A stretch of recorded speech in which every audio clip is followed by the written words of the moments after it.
yang diamuk masa usai bawa kabur mobil milik sopir taksi online, yang viral terjadi di Sukabangun 2, Sukarami, Palembang, rupanya dilakukan seorang pria pengangguran asal Kabupaten Batu Raja, Ogan Komering Ulu.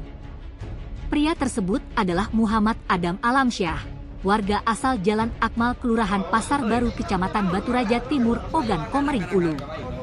Adam Alamsyah diamuk warga usai membawa kabur mobil taksi online kurang lebih berjarak 3 km, sebelum akhirnya tertangkap lantaran terjebak kemacetan di Jalan Sukabangun 2, tepatnya di depan STIK pada Palembang. Korbannya Rindi Juanda Akbar, warga asal Ogan Ilir, menjelaskan saat kejadian mendapatkan orderan dari pelaku yang berada di Warteg Lina, yang berada di Jalan Abu Samah, Kelurahan Sukabangun, Kecamatan Sukarami, Palembang.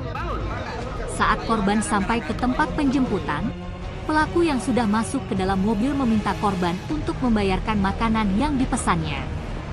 Namun saat korban telah membayarkan pesanan pelaku, mobil miliknya sudah berputar arah dan dibawa kabur oleh pelaku mengarah ke Jalan Sukabangun 2. Korban yang melihat itu langsung meneriaki pelaku maling, lantaran di warteg tersebut banyak pengendara yang melintas menyadari teriakan korban ikut mengejar mobil korban yang dibawa pelaku.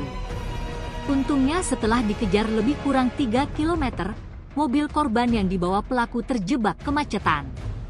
Lantaran ketakutan, pelaku Adam Alamsyah keluar dari mobil dan mencoba kabur, namun berhasil ditangkap pengendara yang mengejarnya. Warga yang kesal melampiaskan amarah. Pelaku sempat jadi amukan warga sebelum akhirnya diamankan petugas Polsek Sukarami dan Satpam Rumah Warga. Kapolsek Sukarami Palembang, Kompol Alex Andrian mengatakan, pelaku sempat dibawa ke RS Bayangkara lantaran ada luka di kepala. Setelahnya diamankan ke Polsek Sukarami. Tim Liputan Sumsel Update TV melaporkan.